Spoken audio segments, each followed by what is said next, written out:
También se ha desempeñado como consultor independiente del Ministerio de la Protección Social, Programa de Apoyo a la Reforma BID, Banco Mundial, UNICEF, BDO Salud y Centro Europeo de Pensamiento Estratégico Internacional, entre otras consultorías y asesorías. Fue embajador delegado permanente de Colombia ante la Organización de las Naciones Unidas para la Educación, Ciencia, la Cultura y las Comunicaciones, UNESCO.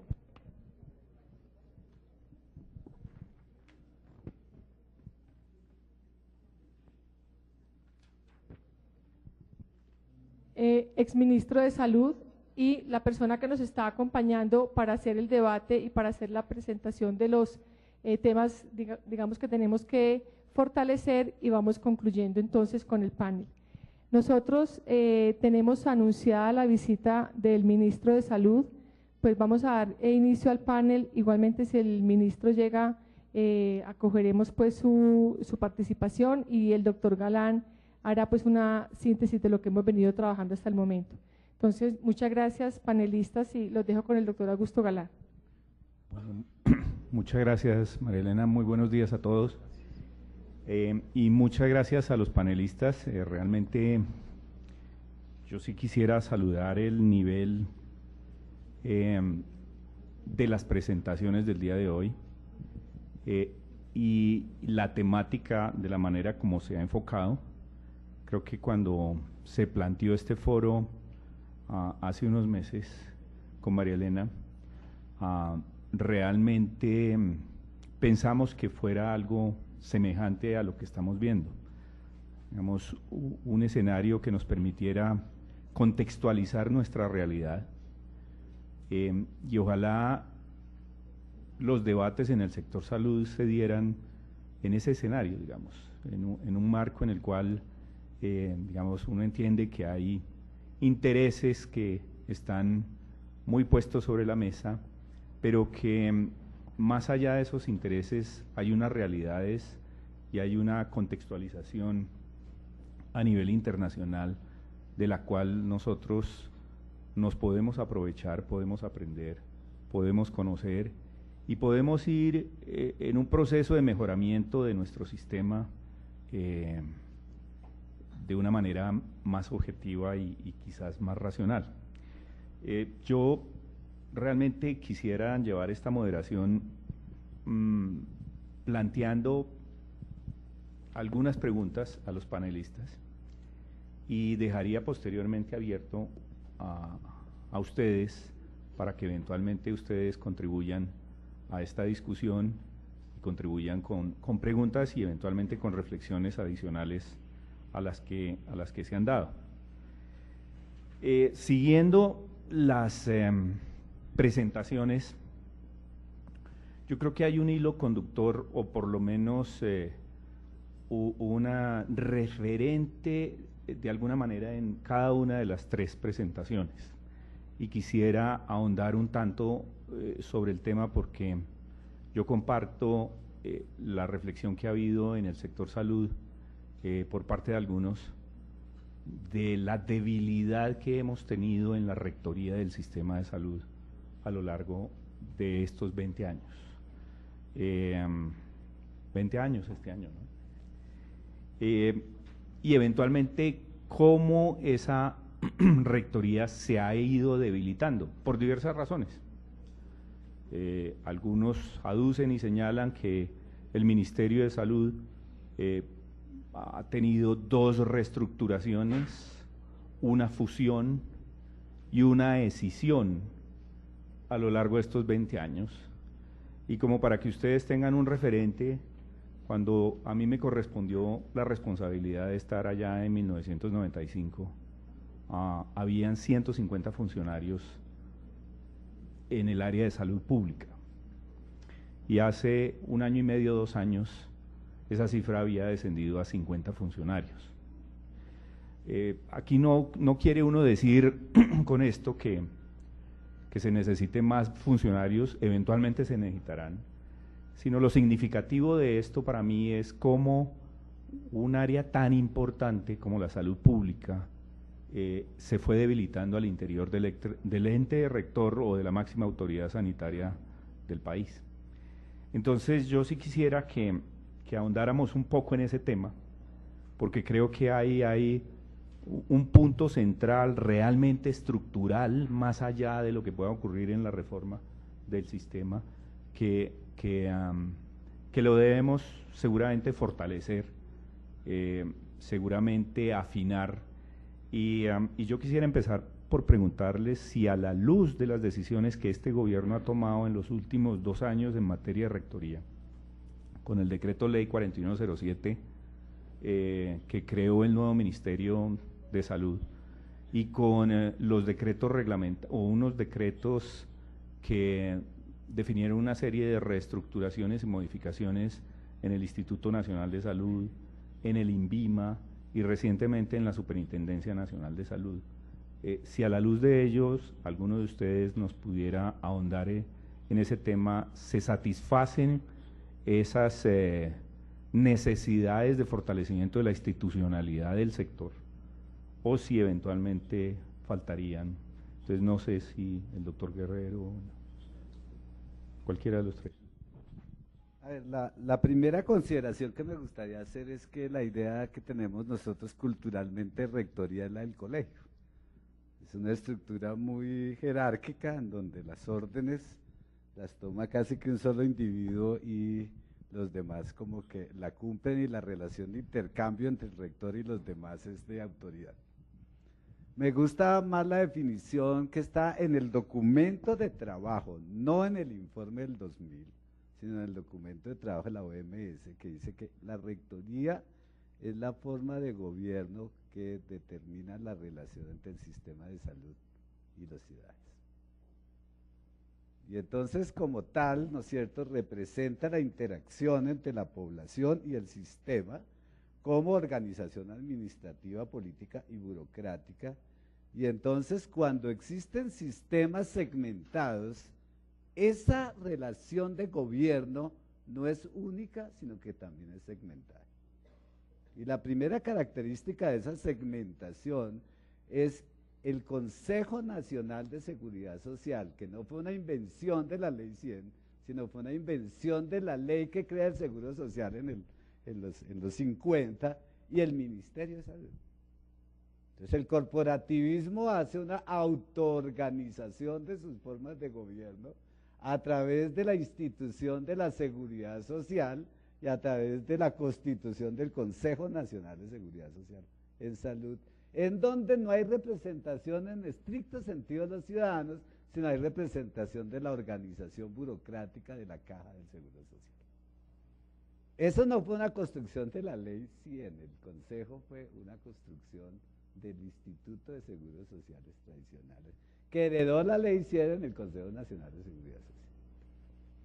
Y esta idea del Consejo entra en contradicción en 1975 con la creación del Sistema Nacional de Salud, en donde se define una política, ¿no es cierto?, nacional de salud, que el Consejo Nacional de Seguridad Social rechaza. Y producto de ese rechazo, el Sistema Nacional de Salud crea la Superintendencia Nacional de Salud para obligar a las instituciones de la seguridad social a desarrollar la política pública de salud. Siempre ha habido en los sistemas segmentados dos formas de gobierno, la forma de gobierno de la seguridad social y la forma de gobierno de la salud en general. Dos instituciones, ¿no es cierto?, una proveniente del mundo del trabajo y otra proveniente del Ministerio de Higiene, ¿no es cierto?, que se desarrolla desde 1948, 49, toda la organización de las dos instituciones que van paralela. Una representa la seguridad social, otra la asistencia pública. Y los dos mecanismos nunca han logrado unificar con seriedad las formas de regulación. Segundo, los países que tienen un solo sistema crean un sistema no de gobierno corporativo, sino un sistema de gobierno público, que es todo el sistema, y establece sus responsabilidades con la sociedad. Entonces, individualizarlo alrededor de una sola institución como el Ministerio de Salud me parece inapropiado, la idea del colegio, pero el colegio no tiene una relación jerárquica cuando los agentes son independientes, autónomos, y más cuando los agentes son privados. Entonces, ¿qué relación de intercambio en términos de política pública y en términos de mercado tiene el ministerio con los agentes privados en Colombia?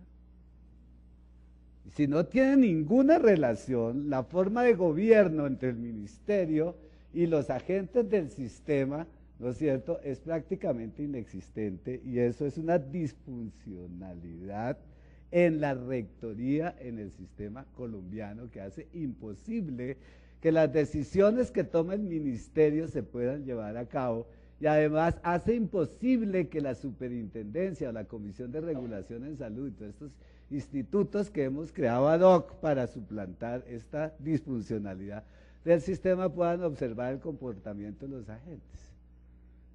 ¿Por qué la hace imposible? Porque el ministerio no tiene una relación de decisión política con la ciudadanía, ¿cierto? Y al no tener esa relación de decisión política con la ciudadanía, que está centrada en las instituciones parlamentarias y en las instituciones judiciales, el ministerio se convierte en un ente que tiene su propia lógica y su propia dinámica administrativa, y eso le impide, ¿no es cierto?, que sus decisiones tengan algún sentido para la población y para los demás agentes del sistema.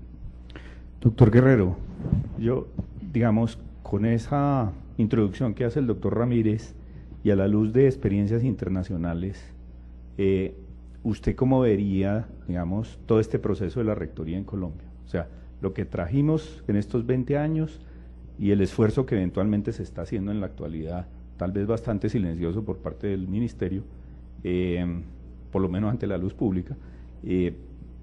¿Usted cree que se está adoptando el camino correcto?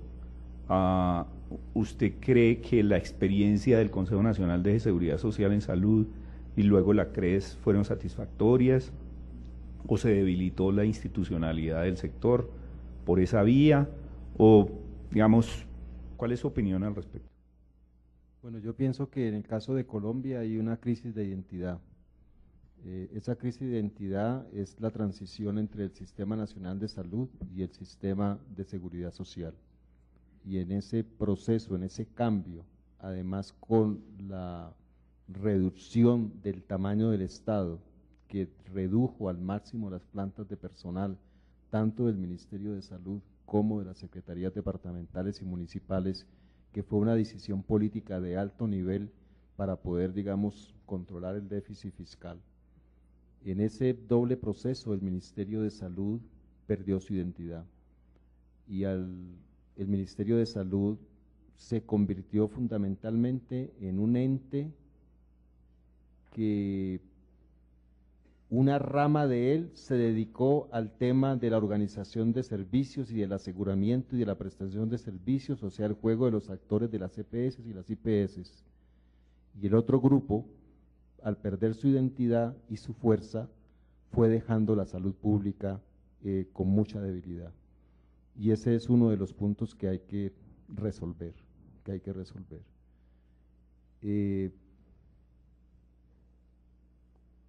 El Ministerio de Salud y las secretarías departamentales tienen una pérdida de identidad y no saben cuál es su competencia. Y si la saben, se sienten con debilidad para ejercerla. Entonces, hay una discusión de cuál es la competencia del Ministerio de Salud en el proceso de organización de servicios que tiene que ver con la salud pública, en la gestión de riesgos. Y al no resolverse eso, el gran dinero que tienen las EPS y las IPS está por fuera del pensamiento de la salud pública. Entonces, si yo estoy trabajando en una IPS o trabajo en una EPS, tengo que tener claro que contribuyo al resultado de la salud pública en una fracción. Y esa contribución tiene que tener una línea de trabajo de los entes, tanto nacionales, departamentales y municipales, que se perdió. El segundo punto que me parece delicado es la forma de contratación y de intermediación de la salud pública. Tanto en el nivel central como en los niveles departamentales y municipales hay una excesiva fragmentación de los procesos de salud pública y una excesiva contratación con agentes que son inestables y no tienen posibilidad de continuar con la memoria histórica de la salud pública. Entonces, uno observa que se pierden los periodos de contratación durante los 3, 4 primeros meses y tenemos una salud pública que nosotros llamamos salud pública en vacaciones. Desde diciembre hasta abril, mayo no tenemos salud pública y en julio comenzamos a pensar en salud pública para ejecutar rápidamente entre agosto y diciembre. Uno mira los otros países y tienen contratos de gestión a mediano plazo. Entonces yo hago un contrato de gestión para resultados a 3 años y no estoy cambiando de los agentes, no estoy cambiando las personas, no estoy cambiando las instituciones, estoy generando una estabilidad de la salud pública en el mediano plazo. Si nosotros vamos a hablar de una atención de salud pública, por ejemplo, en la atención primaria de salud, con médicos, enfermeras, técnicos y todo lo que queramos en el nivel primario, ¿cómo vamos a tener continuidad en los territorios, en las poblaciones con contratos de 3 meses? Es imposible que yo tenga un conocimiento y un seguimiento de mis comunidades en 3 meses, me cambian de contrato y a los otros, el otro año son personas diferentes. Entonces, tenemos que pensar en que si se mantiene el tema de la contratación, porque es una cuestión de la reforma que se dio a nivel global de la separación de funciones y funcionamos con contratos, tiene que haber una institucionalidad de la salud pública con las universidades, con instituciones de referencia y pensando en un mediano plazo, 2, 3 años para resultados mucho más coherentes. El otro punto para finalizar es que pienso que los otros organismos, por ejemplo el caso de la superintendencia, es una institución que no es independiente, no es un ente independiente y no tiene la fortaleza técnica para su misión y su función y su competencia, y se desvió con tantas intervenciones que tuvo que hacer a las EPS, es un organismo que está capturado por la intervención a los aseguradores y perdió su función principal de garantizar la calidad de los usuarios, la calidad de los servicios, la calidad de la atención, la calidad de las organizaciones. Eso prácticamente desapareció y lo hace en una forma demasiado centralizada y no ha tenido la capacidad de conectarse con los territorios y las regiones para poder avanzar en su función. Y diría al final que la gran discusión, y me parece que eso es bastante delicado en el proceso de reforma actual, es que se desconocen los entes territoriales, se desconocen los territorios, las secretarías departamentales y las secretarías municipales, y ese para mí es un error craso. Tendría que haber una discusión de por qué ese desconocimiento. Se dice que son corruptas, es que están manejadas politiqueramente, pero yo pienso que eso no sería la disculpa. O sea, porque creo que hay que fortalecer la autoridad en los departamentos, en los municipios. Si usted decía que el ministerio tiene 51 empleados, yo le puedo decir que en Antioquia tenía hasta hace un año en salud pública 10 personas. Esta administración creció a 100 personas, pero con contratos que no puede hacer porque hay un impedimento legal que no permite dar estabilidad. Entonces hay que resolver eso, porque no se pueden tener instituciones que no tienen memoria histórica para la planificación de la salud pública, que es algo serio y que se hace en todos los países con gente estable, idónea y capaz. Doctor Echeverry, digamos, hay un planteamiento por parte de algunos en el sentido de que quizás el gran ausente del análisis y del debate a lo largo de estos últimos 3 años en Colombia en el sector salud ha sido la descentralización. Digamos, se ha hablado, todo se ha centrado en el análisis y en las discusiones en aspectos que no dejan de ser importantes, pero quién sabe si sean los más estructurales. Vamos, por supuesto que el flujo de recursos es importante en la coyuntura, pero estructuralmente hablando, uno ve con preocupación que estos temas centrales, por ejemplo la descentralización, no se ha traído sobre el tapete. Yo quisiera oír su opinión al respecto. Yo creo que tiene mucho que ver con lo que el doctor Guerrero acaba de mencionar sobre problemas de institucionalidad. yo quiero unir esa discusión con su pregunta. Para mí, y de una manera resumida, el problema de la institucionalidad es un problema de gobernanza y de gobernabilidad del sector salud. Y son dos cosas muy distintas. Básicamente la gobernanza es su capacidad técnica, mientras que la gobernabilidad tiene que ver en el grado de comunicación del gobierno, del decisorio, con el ciudadano. Entonces, en las dos hay grandes déficits en el sector salud, tanto de gobernanza como de gobernabilidad. En el caso de la gobernabilidad, se ha deteriorado tanto la gobernabilidad en el sector salud que hoy la gente le interesa más saber cuál es su EPS que su Secretaría de Salud, que es lo que está diciendo el doctor Guerrero. No tiene legitimidad los entes territoriales de salud, tanto las secretarías departamentales como municipales están en un estado de debilidad por su desprestigio enorme y nadie está haciendo nada por recuperar eso.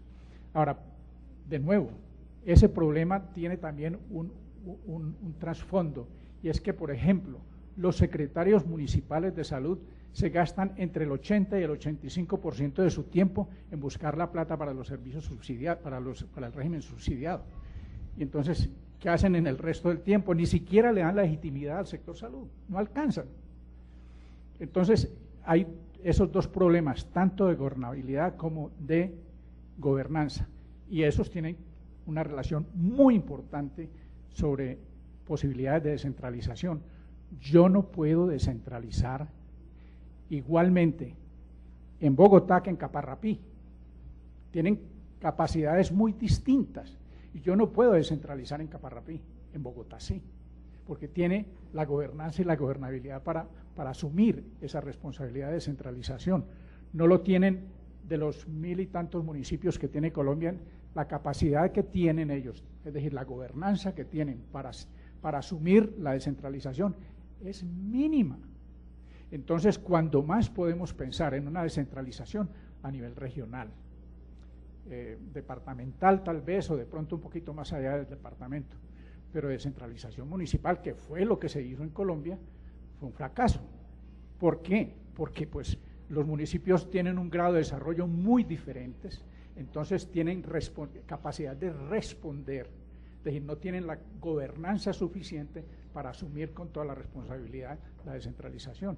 Y no hablemos de la gobernabilidad, porque se desdibujó tanto el Ministerio de Salud que hasta se fusionó por ahí con otro y nadie dijo nada en el país, nadie protestó por la fusión del Ministerio de Salud. Y luego lo escindieron y tampoco pasó gran cosa. ¿Qué nos está diciendo? Que el grado de identidad que tiene el Ministerio de Salud es muy precario y mientras no mejore la gobernanza y la gobernabilidad, pues es muy difícil. Y por lo tanto la descentralización también es muy poco probable, sobre todo a nivel municipal. Ahí le tengo una pregunta a los tres. Yo creo que muchos de los que estamos aquí hemos leído a Jim Robinson y su libro sobre por qué fallan las naciones. Y le tiene un capítulo a Colombia, hay un capítulo, y él, no, le tiene, sí, y ahí plantea que el problema en Colombia es que se crean instituciones extractivas. Y de alguna manera yo percibo en lo que ustedes plantean, y particularmente en lo que el doctor Jaime plantea con respecto a cómo ese corporativismo ha ido permeando, digamos, las decisiones en la política y que han conducido a la segmentación y demás. ¿Ustedes creen que el sector salud es víctima de eso? Totalmente. Yo personalmente creo que el ejemplo clásico de una estructura extractiva, como lo dice Robinson en su libro, son las EPS. Para mí eso es clarísimo, que es una industria extractiva. Y lo mismo que dice Robinson, no solamente es el problema de las industrias del sector extractivo, sino también de la descentralización política, que es el otro tema que él tiene. Aquí la descentralización política es mínima. Y entonces, ¿qué hace? Que esa descentralización política genera un sistema político extractivo igualmente. Ese es el otro problema que él menciona en su libro, por qué fracasan los países. Doctor Jaime. A mí me parece que la caracterización de Robinson es un poquito más completa porque dice, es una suerte de combinación entre exclusión y extractivismo. O sea, no solo es el extractivismo per se, sino es un régimen político que no piensa en la totalidad de la población, sino piensa en la totalidad de los grupos que mayor capacidad tienen de apropiarse de la riqueza de la nación. Y entonces usted le está hablando de una antidemocracia que es coetánea con el extractivismo. O sea, no es el florecimiento de las instituciones parlamentarias, sino es donde la corporación que representa el modelo de desarrollo a través de sus agentes elige la representación parlamentaria. Y entonces la corporación se convierte en una institución más fuerte que los partidos políticos. Y eso es toda la ilustración no solo de Colombia, sino de toda América Latina, África, Asia, ¿no es cierto?, en donde las instituciones políticas no guardan ninguna independencia versus las instituciones extractivistas o corporativistas de la élite.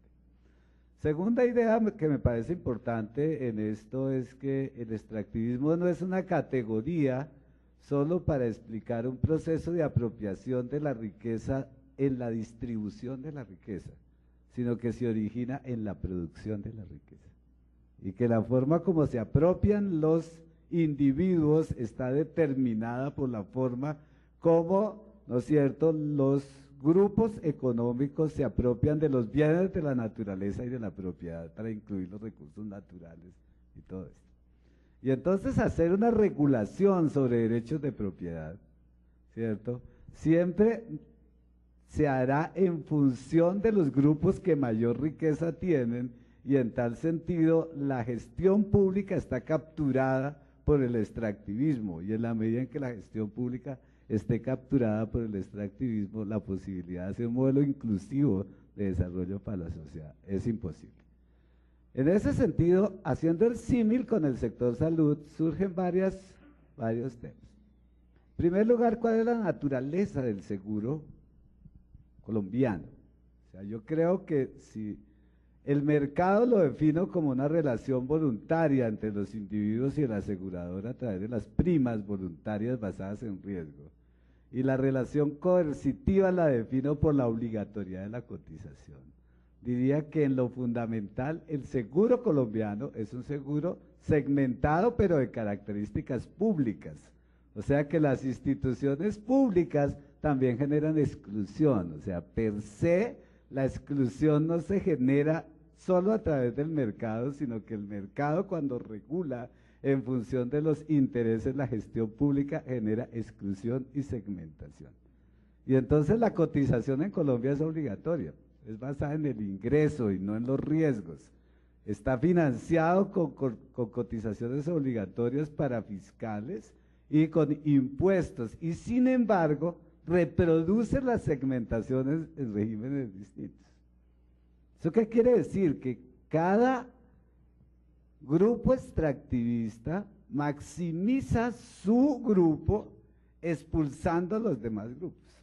¿Eso qué quiere decir? Que el contributivo hace que el per cápita sea más grande en la medida en que acepte menos gente de los profesionales independientes, por ejemplo, y del sector informal, que por tener un ingreso cercano a un salario mínimo, incorporarlos a todo ese 60% de los independientes, bajaría el disponible per cápita de 700.000 pesos a 500.000 pesos. Y entonces la capacidad de expulsar a los demás fue lo que hizo que desde 1994 hasta el año 2006 los independientes tenían que pagar solos su cotización, y además no pagarla sobre un ingreso base de cotización de un salario, como era la regla para los formales, sino de pagarlos para 2 salarios. Esto hace que el régimen contributivo hasta el 2006 no tuviera sino 260.000 cotizantes independientes informales en el sistema. ¿Por qué lo hace? Porque en la medida en que concentre su afiliación en grupos pequeños, el disponible per cápita asociado con la cotización es más alto y entonces la capacidad de apropiarse de esos recursos es mayor. Esa es la regla típica del corporativismo, la regla típica del extractivismo. O sea, creo una barrera de entrada para que no me pueda mezclar con los demás individuos, y al no mezclarme con los individuos no empiezo a funcionar como una sociedad de ciudadanos, sino como un club. Entonces se reserva el derecho de admisión y entonces se establece todas las barreras que se le establecieron a los independientes. La otra regla que es menos visible es la regla de la cotización periódica. O sea, se dice, usted tiene que cotizar cada mes, pero si entra en mora en uno de los periodos no tendría derechos. ¿Sí? Y en la medida en que el ingreso de los independientes y de los informales es irregular y no es de generación periódica, esto los expulsa de manera automática.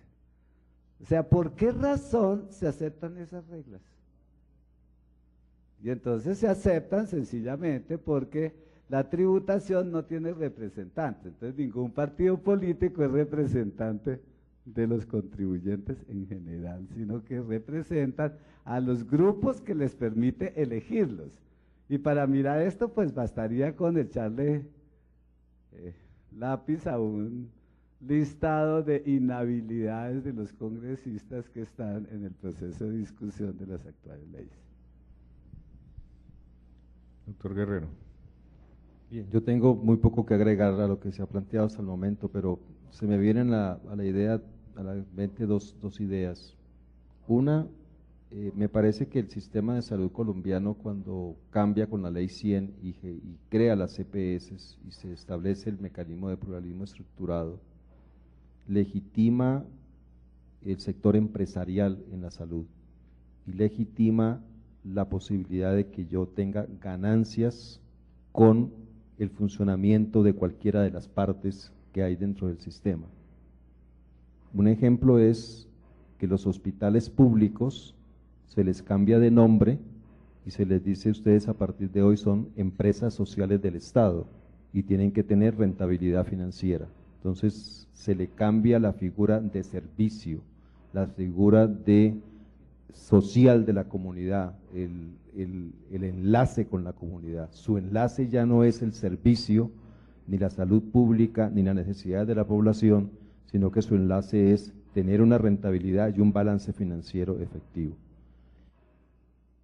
¿Y qué hace? Factura todo lo que pueda y busca hacer intermediación de todo lo que tiene internamente. Y hay que revisar si ese modelo funcionó para las instituciones públicas. Lo que yo observo es que las instituciones públicas no lograron avanzar con ese modelo, digamos, empresarial. El otro punto es las EPS legitiman la extracción de ganancias con el uso de dineros públicos, tanto del régimen subsidiado y otros recursos que puede tener, y lo que la población ve es eso, de que las 70 EPS que empezaron, muchas, incluso fantasmas, lo que les interesaba era el manejo del dinero, la rentabilidad financiera, retener el dinero en los bancos el máximo tiempo que pudieran tenerlo, pero no prestar un servicio. Y la población lo entendió, lo reconoció y sabe que ese no es el modelo que quiere. Quiere instituciones que realmente quieran el bien público, el bien común y que trabajen en una forma diferente. Y lo otro que pienso es que hay dos grandes perdedores, el recurso humano, el talento humano y los ciudadanos en esa industria extractiva. Porque el juego de ambos fue reducir al máximo las tarifas a partir del trabajo, de la remuneración de los profesionales, de los técnicos y de las personas. Y Colombia tiene una caída impresionante de los ingresos, sobre todo de la gente que trabaja en la parte general. Entonces, la extracción se da en el recurso humano, que traslada una parte de su trabajo para que vaya a la extracción de la ganancia de uno de los agentes. y el ciudadano pierde porque le retienen servicios para no gastar desde las EPS y el ciudadano ya lo identificó, y si no, ¿por qué tanta tutela? Entonces creo que ese sistema, si se tiene identificado eso, se tiene que cambiar, y no ocurre en otros países. O sea, uno no ve ese rol del intermediario en la experiencia internacional tan fuerte. Los otros países han dejado un sistema de seguros que ha crecido máximo al 25%, unos tienen el 10, otros el 12, otros el 25%, pero el fuerte del seguro nacional, del seguro público o del sistema nacional de salud vía impuestos, el fuerte, cubre el 75-80% de la población y se maneja en forma descentralizada, con reglas de juego muy claras, donde los públicos y los privados están, e incluso tienen manuales tarifarios únicos para evitar ese problema de la competencia en la prestación de los servicios. Los manuales de tarifas generan una relación totalmente diferente para poder proteger precisamente a los profesionales, a los técnicos y a la gente que trabaja al interior del sector. Porque si no, todo el mundo va a buscar la ganancia ¿en dónde? Quitándole al recurso humano parte de los ingresos. Quitar $1 por cada profesional es importante. Entonces creo que eso es lo que pienso yo que tendría que modificarse. ¿Usted qué opina de eso, doctor Ramírez? Yo creo que hay un tema sobre qué es la definición de ganancia. Y si el concepto de intermediación es distinto al concepto de proceso productivo y empresa. En primer lugar, no creo que el agente privado, cuando entra en relación con sus afiliados en Colombia, establezca una relación de mercado. La primera característica es que no hay una relación de mercado entre las personas afiliadas y los aseguradores, porque esa relación de mercado implicaría la existencia de una prima ajustada por el riesgo, que depende de la riqueza del individuo y depende de la capacidad de pago. Entonces, esa relación no es una relación privada, es una relación pública sobre la cotización sobre el ingreso. Y en tal sentido, lo que existe es una transacción por delegación de funciones en la Ley 100 del sistema en los particulares. Es una transacción en donde el Estado aparece como un comprador de esas primas con los particulares. ¿Cuál es el principal problema? Es que el Estado no se ve a sí mismo como comprador, sino se ve a sí mismo como regulador. Y entonces él creó instituciones para la regulación de algo en donde él no era regulador, sino era un agente económico activo de la compra. Y esto explica por qué no surgieron instituciones de regulación independientes. Entonces, la CRES no puede regular una actuación en donde la gente que determina fundamentalmente las condiciones de esa actuación es el mismo Estado. Y entonces su independencia como organismo regulador independiente es vano. Por eso es vana toda la literatura, ¿no es cierto?, sobre la competencia regulada, la competencia gerenciada, en Tobin. Eso fue una invención que no estuvo basada en un análisis concreto de las reglas concretas, sino que se confundió que Colombia era el mercado de las HMOs de los Estados Unidos. Y se les olvidó que las HMOs establecen una relación de mercado directa con los afiliados a través de primas basadas en riesgo, y entonces la regulación adquiere otra característica. Adquiere la regulación de las primas, la calidad de los planes, y cada individuo elige. La libertad de elección consiste en cuánta riqueza debo sacrificar versus cuánta cobertura quiero obtener. Eso es lo que se llama libertad de elegir en los mercados de seguros. Pero en Colombia no había decisión en el consumidor, porque en ese sentido no hay consumidores de la seguridad social en ese sentido, porque primero no puede determinar voluntariamente cuánta riqueza sacrifica, y tampoco puede determinar cuánta cobertura, porque el POS se determina exógenamente a la relación entre el afiliado y la EPS. Por lo tanto, esa institución no es de un mercado regular.